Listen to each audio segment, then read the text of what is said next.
जोबोद गोजोननाय मोनदों आं बे समावहाय जे बेलसिरि हालामनि सिङाव थानाय सनितपुर जिल्लानि 1 नं सान्तिपुर गामिनि गेलेग्रा फोथाराव दिनै सानथामनि जे हाबाफारि बियो गरमारा सान्तिपुर गुदि बर' थुनलाइ आफादनि सनाथि मायथाइ फोरबो आरो लोगोसे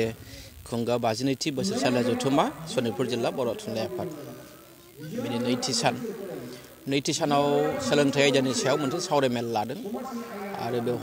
आङो बेवहाय बेखेवगिरि महरै बाहागो लाफैनो मोननानै जोबोद खाफाल गोनां होननानै सानदों आरो बेवहाय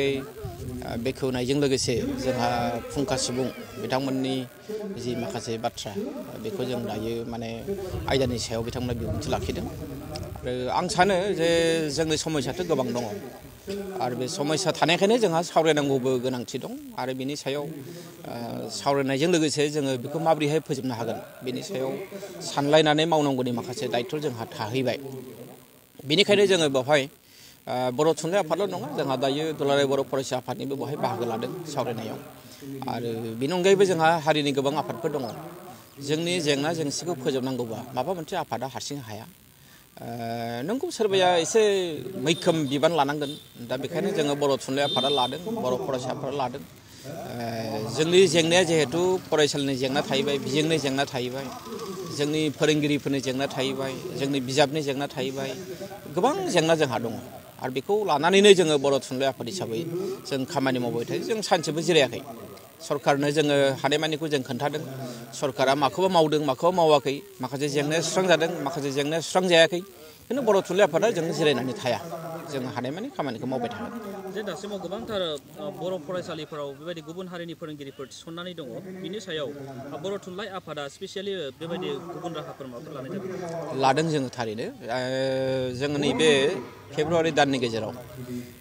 जोंहा मोनसे हाबाफारि दङ जोङो थांनाय जानुवारियावनो जोंहा बे जेंनाया जोबनांगौमोन जों बयबो माने कनफारेन्सआव बा मेल मिटिंफ्राव खोब मुखुब थानांबाय जोंहा बेवहाय जोंनि जेनोखि सेपारेट डाइरेक्टरनि जायनोखि डाइरेक्टरेट अफिस बिथांमोननो जोंहा इतिमধ্যे कन्टेक्टआव दङ गोबां बर' बिजोंनि फोरोंगिरिफ्रा एसामिसाव हाबना दङ आरो हिन्दी मिडियामाव हाबना दङ बेखौ जों लाबोफिनगोन बावैनो जोंहा इतिमধ্যे लिस्टफ्रा जाखाजोब्बाय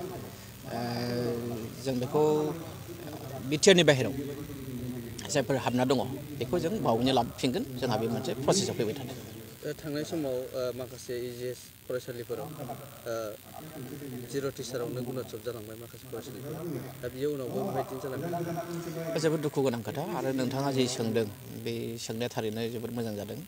सरकारा जोंनो खोथा होदोंमोन जे इजि सेन्टाराव बिथांमोना फोरोंगिरि होनायनि बाथ्रा नाथाय दिनैसिमबो हराखै जों बिनि सायावबो बावैनो जों सावरायफिनगोन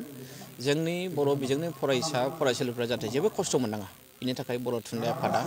जों सानबाय थायो जों खामानि मावो आरो जोंखौ अरायसम मदद होयो दुलाराय बर' फरायसा आफाद बिथांमोना बेखायनो बेफोर मैखोम जेंनाफोरखौ जों बोरै हायो थाबैनो सुस्रांनो नाजागोन